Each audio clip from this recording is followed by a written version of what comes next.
இன்றைக்கி vegetables rice செய்கிறதுக்கு என்னென்ன ஐட்டம் தேவைன்னு பார்த்துக்கலாம். அப்படியே பாருங்கள் என்னென்ன ஐட்டம்னு எடுத்து வச்சுருக்கேன்.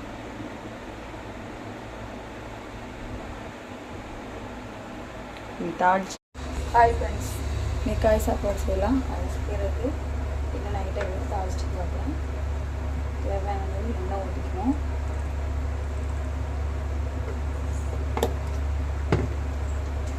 அதுக்கப்புறம் நெய் ஒரு ஸ்பூன் ஊற்றணும். வெங்காயம் நல்லா இந்த மாதிரி வதங்கி வந்தவுடனே அதுக்கப்புறம் தக்காளி கொஞ்சமாக இஞ்சி பூண்டு பேஸ்ட்,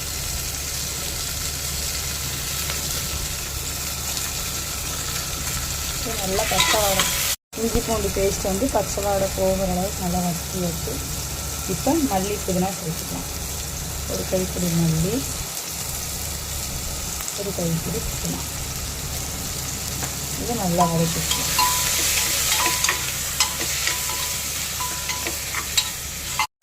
ஒவ்வொரு காயாக கேரட், காலிஃப்ளவர்,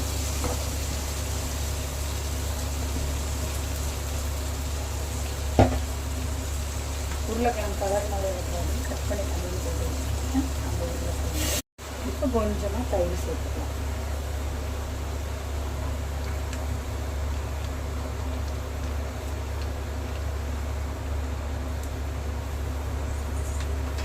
நல்லா வளர்ந்து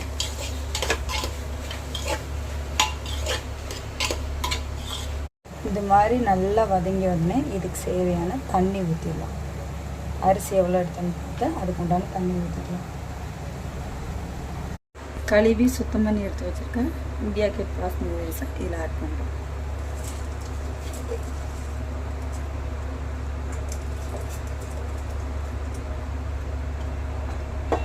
இந்த டம்ளரில் ஒரு டம்ளர் எடுத்து ஒரு டம்ளர் பாஸ்மதி ரைஸ்க்கு 1.5 டம்ளர் தண்ணிங்கிறது கரெக்டானது. இந்த மாதிரி நல்லா கொதிச்சு வந்தோடனே நம்ம கொஞ்சம் எடுத்து வச்ச மல்லி அதில் லைட்டாக போட்டுட்டு இதுக்கு உண்டான கிட்ட க்ளோஸ் பண்ணி வச்சுட்டு சிம்மில் வச்சு 10 மினிட்ஸில் ஆஃப் பண்ணிடலாம். இல்லை ஒரு விசில் வந்தோடனே ஆஃப் பண்ணிடலாம். நான் விசில் வந்து ஆஃப் பண்ணிவிட்டு எப்படி இருக்குது நம்மளுக்கு காட்டுறேன். ஒரு விசில் வந்து ஸ்டீம் ப்ரெஸ்லாம் அடங்கணும்னு பாருங்கள் எப்படி இருக்குது பாருங்கள். இது ஒட்டலை, அடி பிடிக்கல பாருங்கள், உதிரியாக.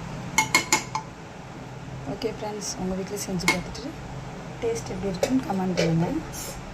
இது கூட இது எங்கள் வீட்டில் வெஜ் ரைஸும்